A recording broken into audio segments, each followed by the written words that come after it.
Should the killer tomatoes ever return, we can rest easy because we will be protected by Pineapple Man. Number 2 Buffalo at number 1 Torrington. First quarter, Buffalo wearing the black. Aaron Tizer would be the workhorse for his team, scoring about half of the points for the Bison. This, too, would get the visitors on the board first, 2-0. Torrington would tie it up, and their main man would start to get a hot hand. Jason McManaman firing the catapult, and that was a sign of things to come. Trailblazers go up 5-2. You've heard the phrase, out of the frying pan and into the fire. That should be the catchphrase for the Torrington Junior. He was lighting them up early to put his team out in front 8-2. Buffalo would put a charge together. Tizer was standing on the line for that shot, so it only counts for 2. But the boys in black were able to tie this game up at 8 points apiece. The Trailblazers would not deter from the beaten path. Nick Brower finds his way through the defense and scores to undo the tie to make it 10-8 in favor of his team. The Bison would keep it together and strike from afar once in a while. This is Hayden Kessler. He may be the shortest guy on the team, but he can pack a punch. His team is still down 12-11. And then sometimes you just had to be in the right place at the right time. Caleb Rodriguez was, and this too would give Buffalo the lead. It's now 13-12. Torrington would then start to live up to their name. McManaman has a favorite spot on the floor, and when he finds it, he's hard to stop. Trailblazers go back up 15-13 after the first 8 minutes. Second quarter, Buffalo would step up the defense a little bit and keep it close. Casey Esponda gets the rip and makes off like a bandit the other way. The easy 2 points would make it a 2-point game at 17-15. The Blazers, though, were on a bit of a run, and it's easy when not many defenders are in your way. McManaman would end up with 23 points when it was all said and done. His team's still at 19-15. The defending state champs had each other's backs at times.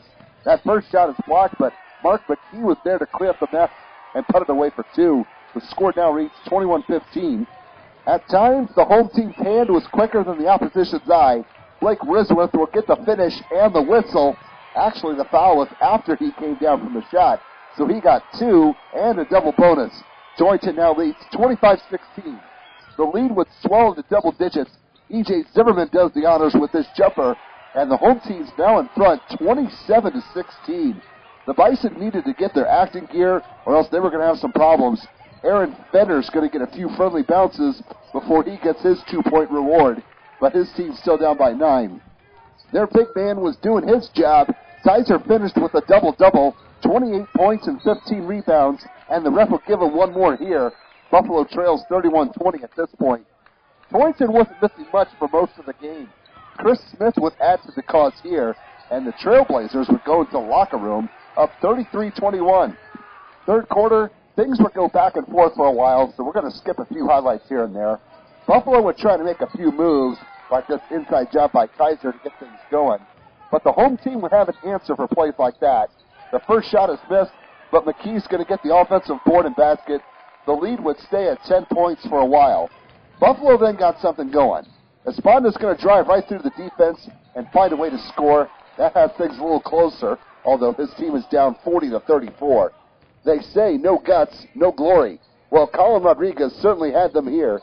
He'll bulldoze his way through for 2, and the deficit's down to 3. It's 41-38 at this point. The Blazers would regroup. McManaman draws the D and then finds Zimmerman open for the hoop and the hack. The 3-point play increased the lead to 6. It's 44-38. We need to get a little defense in here. There hasn't been much. McManaman puts a face plant on Rodriguez. That got some attention. Home team still led 45-40 going into the final 8 minutes. Fourth quarter, both teams went into a little drought as far as field goals were concerned, but they eventually picked it back up. McManaman gets the running hook shot to drop, and the junior will get one more for his efforts. Torrington leads 51-44. Buffalo needed some points because time was starting to become a factor. Tizer would get another board and put back to his total. His team still trails 53-46. But not getting back on defense fast enough would hurt, and this example would prove it. Luke Eddington with a nice assist pass to McKee, and he'll take care of the rest. Home team's up 55-46. The Bison would make a late push, however. Get the ball to Tizer, and he'll take care of the rest, and he did for a while. That 3 got things closer at 55-49. He'd come through on defense as well. Nice ball handling on the steal, and he'd get the job done at the near basket.